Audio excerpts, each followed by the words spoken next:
Imagine walking into your own restaurant and realizing, behind the smiling facade and the clinking of dishes, everything you built is teetering on disaster.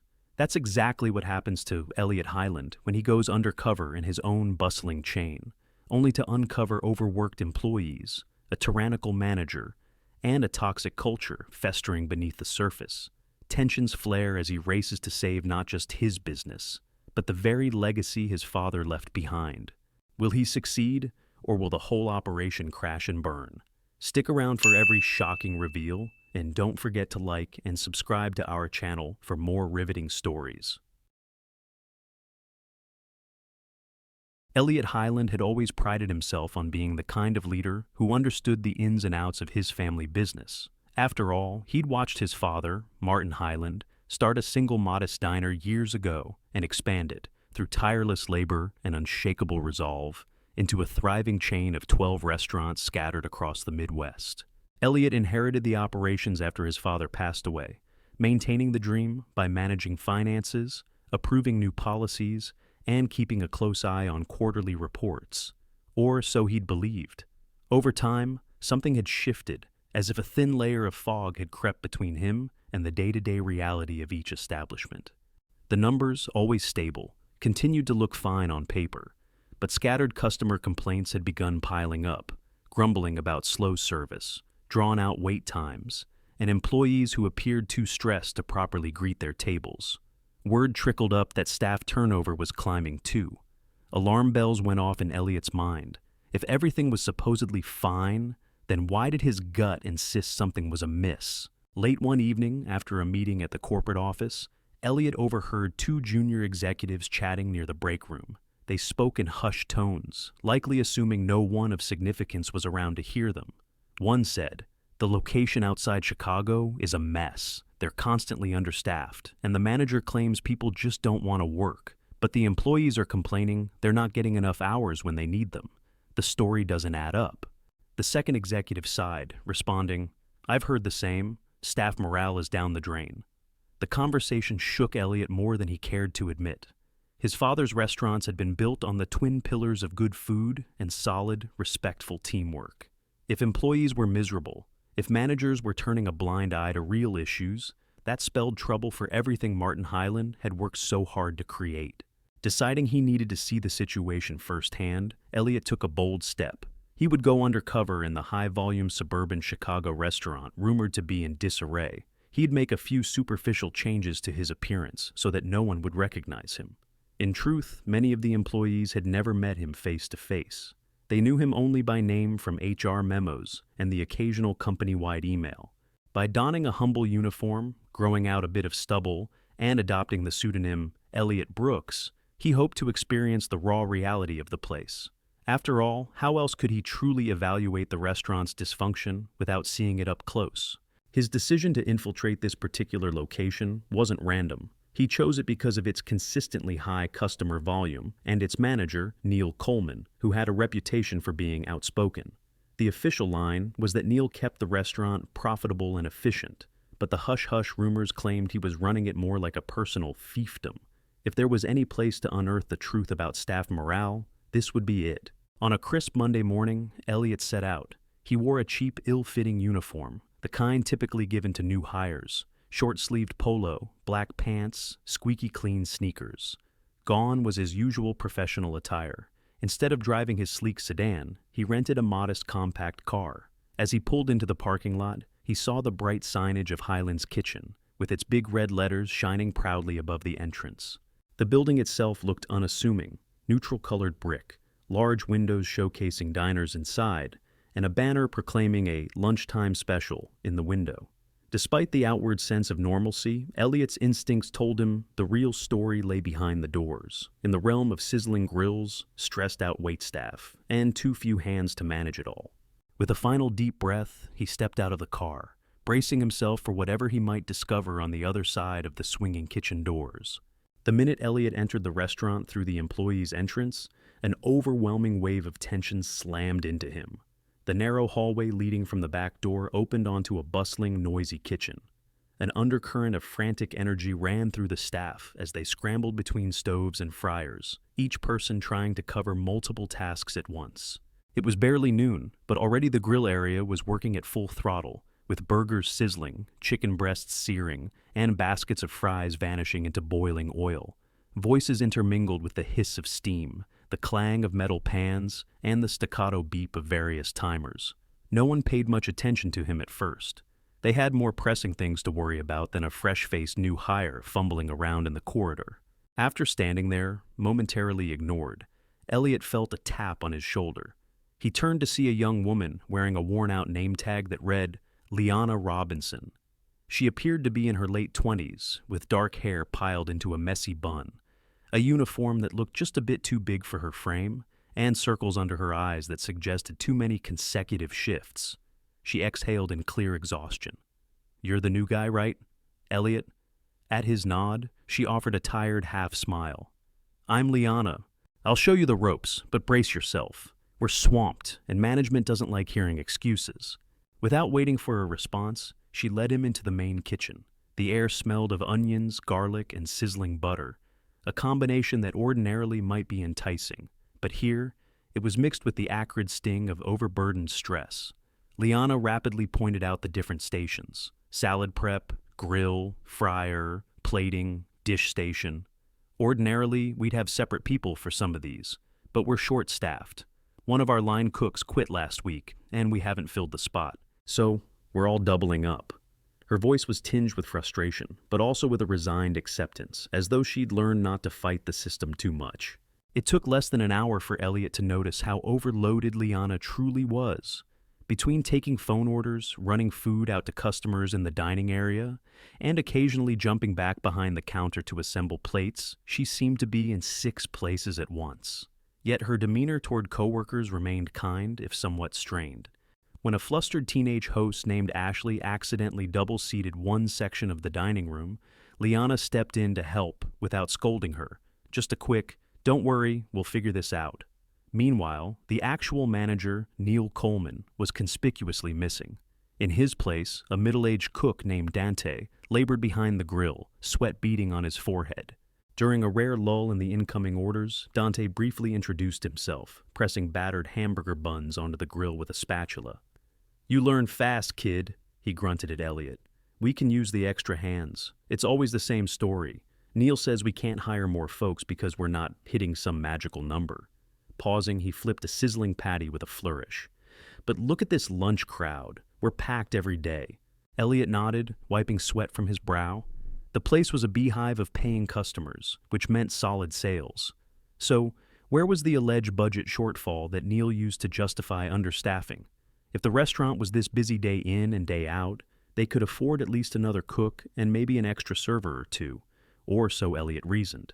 He couldn't help but think that either Neil was incompetent at budgeting, or there was something more sinister at play. Throughout that midday rush, Elliot shadowed Liana around the kitchen and out into the bustling dining room. She handled customers with unfailing politeness, even when they were impatient about their slow service. He saw it happen multiple times. Someone would snap at her for a late meal, and she'd respond with a sincere apology and a promise to expedite their order, never letting her frustration show. Yet each time, Elliot caught a flicker of weariness in her gaze. This wasn't a job that let her rest, even for a moment. By the time the rush finally died down, he felt just as exhausted, and he'd only been there a fraction of the time she had. As afternoon slid into the lull between lunch and dinner, Elliot finally spotted the elusive manager, Neil Coleman, sauntering onto the floor. Neil was in his mid-40s, sporting an expensive-looking watch and neatly slicked-back hair. His crisp shirt and pressed slacks sharply contrasted with the sweaty chaos around him. Almost immediately, Neil began barking orders. "Liana, restock the condiment station. Dante, we're out of shredded lettuce. Why wasn't that done earlier? Ashley, keep an eye on the front door. We've got people coming in." But Elliot noticed that Neil never stepped in to help. He didn't roll up his sleeves to move crates of produce or wash even a single dish. Instead, Neil hovered like a supervisor from an ivory tower, offering critiques without solutions. Liana obliged his demands without a word of complaint, while Dante grumbled under his breath. It seemed this was the norm. The staff pressed into triple duty while Neil loomed overhead, quick to pounce if he caught wind of an error. After Neil swept through the kitchen, he retreated into his office, a cramped room near the back, stacked with boxes of paper goods. There, he presumably monitored schedules or played on his phone, given that he never returned to the front lines. Within 15 minutes, orders started piling up again as a spurt of late-afternoon customers ambled in. Liana flitted from table to table, and Elliot helped seat some folks near a window, remembering from his father's teachings that small gestures made all the difference in hospitality. One elderly couple, clearly upset about a previous long wait, softened when Elliot took the time to bring them extra bread rolls and refill their water himself. Eventually, around 4 p.m., Liana's shift was set to end, or so Elliot thought. She had mentioned earlier that she was supposed to be clocked out by then, but Elliot saw her pushing through exhaustion, taking one last food order and stepping in to assist a new hire at the dishwasher. It was only when Neil emerged from his office, checking his watch, that the real dynamic became clearer. "Liana," he called out across the kitchen, "your shift ended almost an hour ago. Why are you still here?" There was an accusatory edge to his tone, as if he suspected her of milking the time clock. Liana brushed a stray hair from her face. "We're short, Neil. I was helping out with the afternoon rush." She offered a small, tight-lipped smile. "I didn't think you'd want me leaving everyone in the weeds." Neil frowned. "We have budgets to think about. If you want extra hours, you should have cleared that with me. Clock out now. This place needs to control labor costs." She hesitated, presumably aware that the restaurant was still understaffed, but said nothing more as she wiped her hands on her apron and headed to the break room. Elliot felt a surge of anger. The manager's logic defied common sense. Liana stayed to help when they were obviously underwater, yet Neil made it seem like she was at fault for working too long. It was a classic tactic of blame shifting. When Liana finally left, Elliot saw that the pace slowed considerably. Without her, the staff had to shuffle around responsibilities. Carmen, a single mother who worked as a server, stepped in to cover some of Liana's duties. However, Carmen was also fielding texts from her babysitter. Elliot noticed the anxious glances she kept throwing at her phone. The dinner rush was still an hour away, but already the tension in the air crackled with apprehension. Dante hammered away in the kitchen, flipping chicken breasts with practiced skill, but even he looked more fatigued than before. During a brief moment of downtime, Elliot joined Carmen by the beverage station, offering a refill to a patron. He asked quietly, "Is it always like this? Staff leaving when it's busy?" She gave him a sardonic smile and replied, "It's how Neil likes it. He keeps the schedule tight, then complains if we go over budget. If we speak up or ask for more hours, we risk losing shifts the next week, so most of us just deal with it and hope for the best." With that, she returned to her tables, leaving Elliot standing there, fists unconsciously balled at his sides. His father had taught him that any restaurant thrives when both customers and employees are treated well.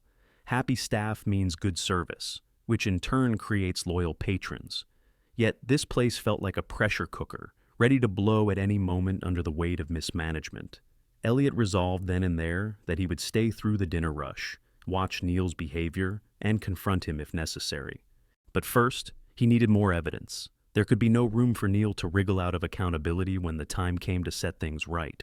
By the time the dinner hour rolled around, the restaurant was teeming with families, business people on quick dinner breaks, and even a few older couples enjoying a quiet meal.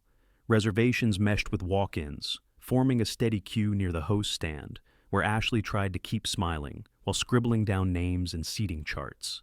Carmen darted from table to table with a forced politeness, occasionally shooting apologetic looks at customers whose drink refills took too long. Meanwhile, Dante's spatula never stopped moving, and Elliot, still playing the trainee, assisted with anything from wiping down tables to delivering plates to waiting customers. Neil reappeared every now and then, glancing at his watch more than at the staff. Elliot watched him admonish Ashley for a small mistake. She'd accidentally sat 2 tables in the same section, leading one server to be overloaded. Instead of offering help or a solution, Neil raised his voice. "I'm not paying you to screw up. Get it together." Ashley's cheeks burned with embarrassment, and Elliot sensed that she'd heard these words before. Despite the chaos, the staff managed to keep the operation afloat for a while. Orders might have been a bit slow, but the crowd was at least getting served. Then a snag hit. They ran out of fresh tomatoes for the salads and sandwiches. Dante yelled for a restock, but no one had time to run to the storage fridge in the back. Neil, who had just emerged from the office, rolled his eyes. "Guess you'll have to manage without them," he muttered. If you needed tomatoes, you should have said so earlier. Dante slammed the grill with his spatula. I did, multiple times, he growled. We're juggling too much. We need at least one more set of hands to handle stock. Neil shrugged as if to say, not my problem. Watching from the sidelines, Elliot marveled at the manager's complete disregard for team support. In any other scenario, the manager would pitch in or delegate effectively. Here, Neil seemed content to watch his employees struggle. Elliot decided to intervene. He darted to the back, rummaged through a labyrinth of shelves, and found a case of tomatoes near the walk-in cooler. Hauling them to the kitchen, he swiftly placed them on the counter beside Dante. Dante gave a grateful nod, but frowned slightly as if mystified why a new trainee would step up when the manager wouldn't. Elliot merely shrugged and said, better than explaining to a customer why we can't put tomatoes on their burger. The momentary crisis averted, dinner service continued, but tension kept escalating. Carmen had to handle more tables than usual because another server called in sick, leaving her rushing between the kitchen and the dining area, phone in hand, worried about her child.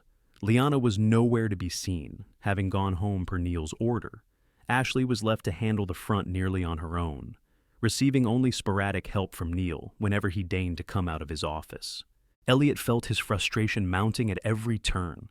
This was a far cry from the environment he remembered back in his father's day, when managers and employees worked shoulder to shoulder, covering for each other's weaknesses.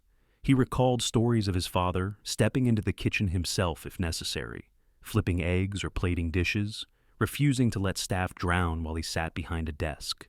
That's precisely why Elliot forced himself to keep quiet for a bit longer. He wanted to see if Neil would do anything at all, to alleviate the load on his weary team. But Neil did nothing. The final straw came around 8 p.m., when a large group of 10 walked in unannounced. The hostess stand was overwhelmed. Carmen had multiple orders out, and Ashley was frantically trying to pull tables together to seat the large party. Neil was nowhere to be found. Dante was behind the grill, busy with a slew of dinner tickets. Elliot glanced at Carmen, who looked ready to cry. The frustration pulsed in the air like static electricity, and customers were beginning to notice. Taking a deep breath, Elliot decided he had enough. He set down the order pad he'd been carrying, handed a glass of water to a nearby customer, and strode toward Neil's office, ignoring the flurry of chaos around him. The time for observation was over. If Neil refused to manage his restaurant properly, Elliot would handle it himself, starting by revealing who he really was, and delivering the harsh truth that Neil's tenure here was about to end. Elliot found Neil seated behind his small metal desk in the cramped office, scrolling through his phone. A half-empty styrofoam coffee cup sat on a stack of papers. The overhead fluorescent light buzzed faintly, casting harsh shadows on the chipped walls. Neil didn't even look up when Elliot entered unannounced. He simply muttered, "Busy, come back later." His tone was that of someone who saw himself as far too important to be bothered by a lowly trainee. But Elliot didn't budge. He closed the door softly behind him, the clang echoing in the small room. "Actually," Elliot said, "we need to talk right now." Something in his voice must have caught Neil's attention, because the manager finally lifted his gaze, furrowing his brow at the unexpected authority in Elliot's tone. "Who do you think you are?" Neil demanded, his eyes narrowing. Taking a breath, Elliot removed the battered baseball cap he'd been wearing all day. He smoothed out his hair, straightened his posture, and leveled a steady look at Neil. "My name isn't Elliot Brooks," he said calmly. "It's Elliot Highland. I own this chain of restaurants." For a split second, Neil looked dumbstruck, and Elliot swore he heard the hum of the fluorescent light intensify. Then, a cynical snort escaped Neil's lips. "Nice try, kid. The owner's name is Highland, yeah, but you're what? Just some wannabe hero." He leaned back, crossing his arms. His posture radiated disbelief, but Elliot could also detect uncertainty in his eyes. Without missing a beat, Elliot pulled his phone from his pocket and flipped through a folder of saved files. A moment later, he held up a photograph of himself in a corporate setting, standing beside some employees at another location, a big sign reading Highland's Kitchen in the background. Neil's brow creased. Elliot tapped on the screen to show official documents for the corporation's formation and the signatures, complete with his full name. "Should I call my lawyer for you to believe it?" Elliot asked, voice steel cold. "Or maybe I can phone the district manager, who knows exactly who I am. You'll have your confirmation in minutes." The reality smacked Neil's smug expression right off his face. His cocky bravado deflated, replaced by a flicker of panic. His grip on the phone in his hand tightened. Elliot pressed on. "I've spent the past day and a half watching you run this restaurant into the ground, turning a blind eye to employees struggling to keep their heads above water, and ignoring guests whose experiences might become scathing online reviews. You stand by while Liana works past her shift, only to berate her for the extra hours. You publicly humiliate Ashley, a teenager who's trying her best at the host stand. You smirk when Carmen is forced to juggle her job and her child's care. And you let Dante break his back behind the grill with no help, all because you refuse to hire the staff you need." Neil's gaze darted around the office, looking for an escape route that didn't exist. A bead of sweat formed on his temple. "You don't understand," he blustered. "Labor costs are too high. The locations overhead is killing us. I have to keep hours down or we'll go over budget." Elliot's lips curled into a sarcastic half-smile. "That's interesting," he said, "because from what I see, the restaurant is packed morning till night. We're bringing in consistent revenue from a constant stream of customers. So if that's not translating to supporting your team, where is the money going?" Neil opened and closed his mouth, searching for words that wouldn't damn him further. In the silence, Elliot's anger festered. "You've been pocketing bonuses for meeting so-called labor cost targets while your staff is run ragged, haven't you?" Elliot asked, already suspecting the truth. "That's how you manage to maintain this facade of profitability." "You have no proof," Neil hissed. But his eyes told a different story, betraying that Elliot's accusation might be closer to the truth than Neil cared to admit. "I have all the proof I need," Elliot shot back. "Employee testimonies, the shift schedules, and the plain evidence of my own eyes, none of which paint a flattering picture of your management style." He took a step forward, letting the tension fill the cramped space. "You're done here, Neil, effective immediately." A flicker of outrage flared in Neil's expression, but Elliot didn't wait for him to respond. He turned toward the door, calling over his shoulder. "Pack up whatever you have. You can either walk out on your own, or I'll have security walk you out." Then he left Neil behind, stepping out into the hallway to address the staff, determined to set right what had gone wrong in his father's beloved establishment. Stepping out into the main kitchen, Elliot took a moment to inhale and exhale, steadying himself. His heart hammered with a combination of anger and adrenaline. Confronting Neil had been necessary, but it was also a jarring reminder that the business he'd inherited from his father was not infallible. Worse, it was now painfully clear that, by trusting in the wrong people and not checking in personally, he had inadvertently allowed a toxic culture to bloom. Employees paused mid-task as they noticed him there, standing with no uniform cap, wearing an expression that was part determination, part remorse. Liana, who had apparently come back on her own time to pick up something she left behind, froze near the beverage station. Carmen, balancing a tray of dirty dishes, stared openly. Dante turned off the grill for a moment, arms folded over his chest. Ashley hovered by the host stand, eyes darting nervously between the hush in the kitchen and the line of curious customers in the dining area. Elliot cleared his throat. "Everyone," he began, pitching his voice loud enough to carry through the hustle and bustle. "I need a moment of your time. Neil Coleman is no longer the manager of this restaurant." The statement hung in the air like a lightning strike. Employees exchanged stunned glances, while a couple of customers peered over from their tables, trying to piece together what was happening. For an excruciating few seconds, no one spoke. Then Liana broke the silence, her voice as hushed as it was disbelieving. "He's gone?" she asked, as if afraid to say it too loudly, lest the universe correct her. Elliot nodded. "Yes, and if you need proof, you'll see him walking out the back door in a few minutes, hopefully without making a scene." Dante let out a low whistle, turning his spatula in his hands. Carmen's eyes brimmed with a mix of relief and uncertainty, and Ashley seemed torn between shock and a flicker of hope. Elliot pressed on. "I know this might feel abrupt, but I also know this place has been in turmoil under Neil's leadership. I've been here just 2 days, and I've already seen more than enough. Schedules that force people into financial jeopardy, a refusal to hire enough staff, a manager who does nothing but criticize from behind an office door." He paused, watching their faces. "For those who don't know me, I'm Elliot Highland, owner of Highland's Kitchen. I'm sure you have questions about why I came undercover, but the short answer is, I needed to see the truth for myself. And I'm sorry I didn't do it sooner. A hush still lingered, with staff and customers alike absorbing the revelation. Then Liana spoke again, stepping forward as if each inch was an act of bravery. "If you really are who you say you are, what happens now? Because firing Neil is a start. But we've still got so many problems here. We're understaffed, underpaid, and some of us are downright exhausted." Elliot met her gaze, remembering the countless times she'd gone above and beyond during his short undercover stint. "You're right," he said gently. "This isn't a magic wand that fixes everything, but it is the first step. Starting immediately, I'm revising the schedule. Anyone who needs extra hours can have them, and nobody will be forced to leave in the middle of a rush if they want to stay. I'll also be assessing pay rates. If you've been unfairly held back from overtime or raises, that changes now. And we're hiring more help. No more expecting 2 or 3 people to do the work of a full team." Carmen's breath hitched, her tray rattling slightly as she set it down. "So, we're getting a new manager?" she asked softly. Elliot nodded. "Yes, but not before we've rebuilt some trust here. Until then, I'll be around to help keep things running. We'll look for someone who values this team like family, not cheap labor." Dante exhaled a long, tense breath, then turned back to the grill. A wave of hushed conversation broke out among the staff, each person grappling with a sudden shift from dread to cautious optimism. Somewhere near the back, the door to Neil's office slammed. A few seconds later, Neil trudged across the kitchen, carrying a cardboard box of personal belongings, face like thunder. No one spoke to him, and he spoke to no one.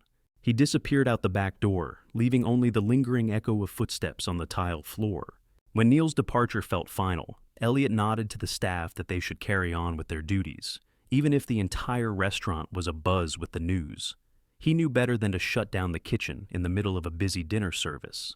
Patrons were still waiting for meals, after all, and the staff needed their jobs uninterrupted. So life, in its small way, went on as burgers continued to sizzle, salads were prepped, and tickets were printed in the pass-through window. But an undercurrent of relief ran through that process, as if someone had opened a window in a stale room. Meanwhile, Elliot moved around the premises, helping expedite orders, clearing tables, and occasionally stepping into the back to check on the dish station. He wanted to demonstrate, in a practical way, that he wasn't just the boss who gave rousing speeches and then vanished. If he was asking them to trust him, he owed them visible proof of his commitment. After the immediate rush subsided, he gathered a few key employees, Liana, Dante, Carmen, and Ashley, near the break area. It was a modest space with 2 rickety chairs, a small table, and a fridge plastered with notes about scheduling changes. The break room's walls were scuffed with years of wear, and a single overhead light hummed quietly. "First order of business," Elliot said, leaning on the table. "We need to fix the schedule for the rest of the week. Liana, you're the one I've seen taking charge out there. Would you mind putting together a rough plan for who can cover each shift?" Liana blinked in surprise. "You want me to decide that?" she asked. Elliot nodded. "You know everyone's capabilities better than I do right now. If you're comfortable with it, you'll be temporarily coordinating the schedule. Of course, I'll give you final approval so no one is overworked." She exchanged a glance with Dante, who gave a small nod of encouragement. "All right," she said, pulling a piece of paper out of her apron. "I can try. I know Carmen can do more lunch shifts if childcare is arranged, right?" Carmen nodded, biting her lip. "Yes, I can handle lunch if I know my daughter's pickup is sorted in the afternoon." "And Ashley," Liana continued, "could you handle more evening host shifts, or do you have school?" Ashley glanced up shyly. "I have morning classes, so evenings are actually easier for me." She seemed relieved to finally have a say. Elliot chimed in, "And Dante, we're going to find you another cook to help on the line, someone part-time or full-time as needed, but we won't wait weeks to do it. If you have recommendations, let me know." Dante looked almost startled by the question. "I know a buddy who used to cook with me at another spot. He might be interested," he said. Elliot made a note in his phone. "Great. Let's talk to him. We'll move fast." This small meeting took no more than 15 minutes, but even in that short time, Elliot felt a sense of optimism spreading. By simply inviting them to shape their own schedules, rather than endure arbitrary dictates, they were giving voice to solutions that Neil had brushed off. In essence, he was passing the microphone to the people who actually did the work, a concept that shouldn't have been revolutionary, but clearly was in this environment. As they wrapped up, Liana asked quietly, "So, what about pay?" The question floated in the air, heavy with the significance of bills, rent, and basic survival for these employees. Elliot sighed, acknowledging the necessity of discussing money. "We're going to do an immediate review of everyone's hourly rates and any overtime that was withheld or cut short. If you've got time cards or can remember details about times you wanted to work longer but weren't allowed, we'll revisit that. This isn't about giving away free money. It's about paying what you're owed for actual labor provided. And if we need to adjust the base rate for some positions, we will." He could see the impact of those words in the staff's eyes, hope mingled with lingering doubt. They had been burned by empty promises before, courtesy of Neil and perhaps corporate miscommunications. Elliot assured them, "I can't fix everything in a single day, but I promise that this is a real turning point. Our staff is the backbone of Highland's Kitchen. If you all can't thrive, neither can the business." As the group dispersed, returning to their various tasks, Liana lingered a moment. "Thank you," she said softly, her eyes reflecting a mixture of relief and cautious optimism, "for giving us a chance to make this place better." Elliot only nodded, a poignant sense of responsibility tugging at him. He vowed not to let them down. The following morning, Elliot showed up at the restaurant even earlier than the day before, determined to roll out the changes he'd promised. He had rung his corporate office the previous night, informing them of the immediate managerial vacancy and his intentions. Though some district managers raised eyebrows at his bold approach, undercover infiltration wasn't exactly standard company policy, they acknowledged that a crisis was afoot. Elliot's direct involvement wasn't just warranted, it was necessary. He arrived to find Liana already inside, fussing with a large scheduling spreadsheet taped to the break room wall. A handful of employees trickled in, their faces still painted with skepticism, but at least no longer overshadowed by dread. Carmen arrived a few minutes later, her shoulders visibly more relaxed than the day prior. "My sister offered to help watch my daughter," she explained, setting her purse in a small locker. "So I can do those lunch shifts you mentioned." Dante strolled in shortly afterward, nodding at Elliot in an unspoken greeting. "I texted my buddy about the cook job," he said. "He's interested. Can you interview him soon?" Elliot grinned. "Absolutely. Bring him in whenever he's free, and we'll do it on the spot.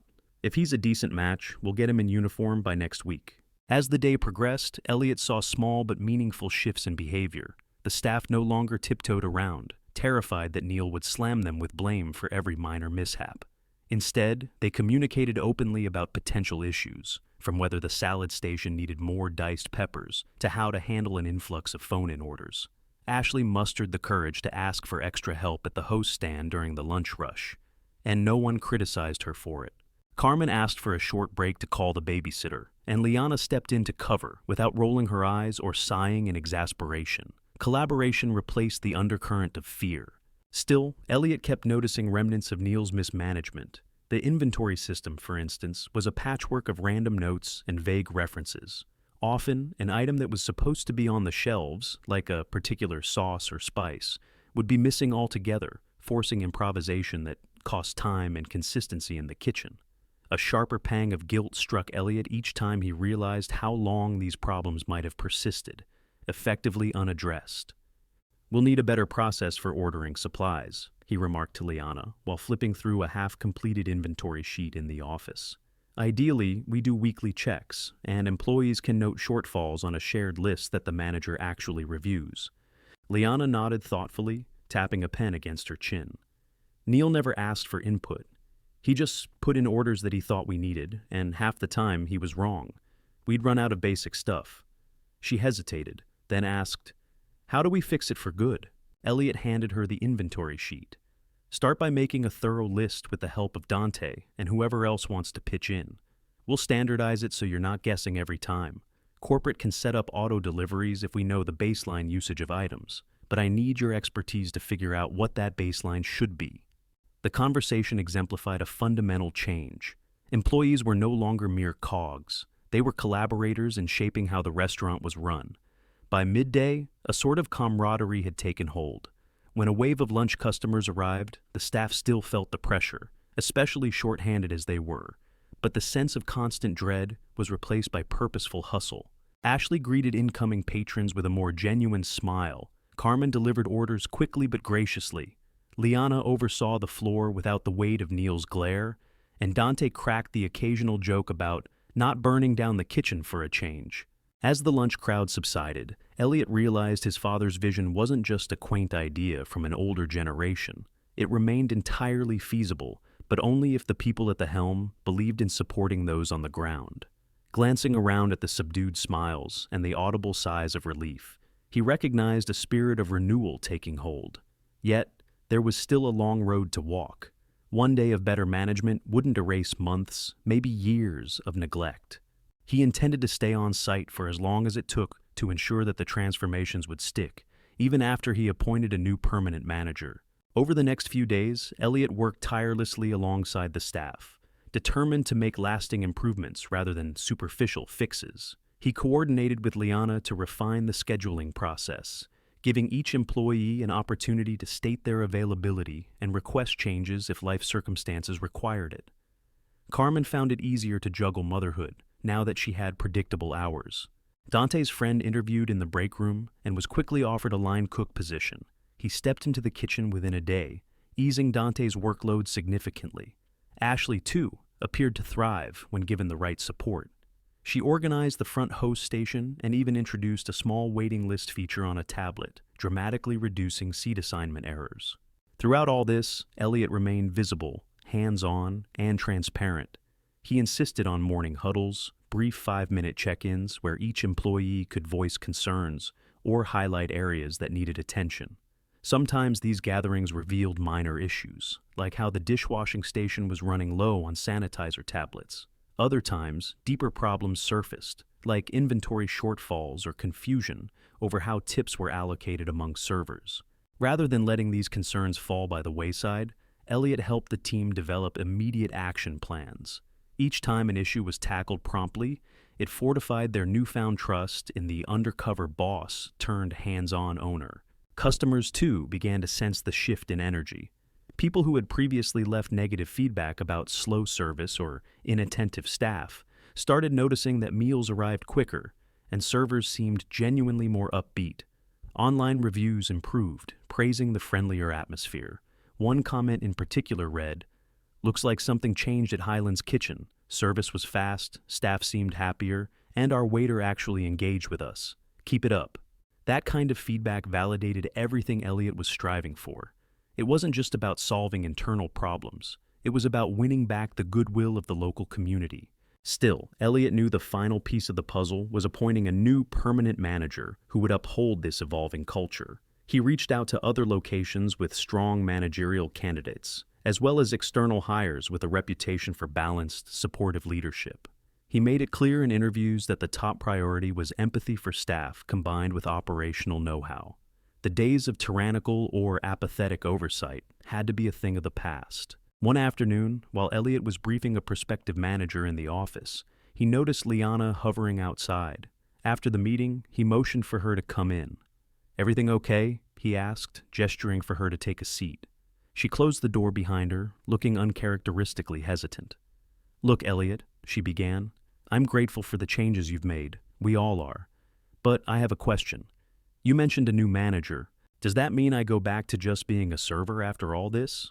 Or is there a chance I could stay in some kind of leadership role?" Elliot leaned forward, elbows on the desk. He had watched Liana display natural leadership under enormous pressure, especially when Neil's mismanagement pushed her into roles beyond her job description. "I've been meaning to talk to you about that," he said, smiling. "Your organizational skills and your commitment are exactly what we need. If you're interested, I'd like to make your assistant manager position permanent and ensure it comes with a proper pay bump and official authority." Her eyes widened with cautious excitement. "Really? I mean, I've never been a manager before, unless you count the last few days by default." "You've basically been doing it for a while," Elliot reassured her. "Neil just never recognized it. If you accept, I'll personally train you on the tasks you haven't done yet, like certain financial responsibilities and full inventory management. But you already excel at coordinating shifts and dealing with customers." Liana nodded, blinking back what might have been the start of happy tears. "I accept," she said softly. "I want to help you and help this place become what it should have been." With that settled, Elliot felt another weight lift. This was exactly why he'd come undercover, to find the real heart of the restaurant in employees like Liana, Dante, Carmen, and Ashley.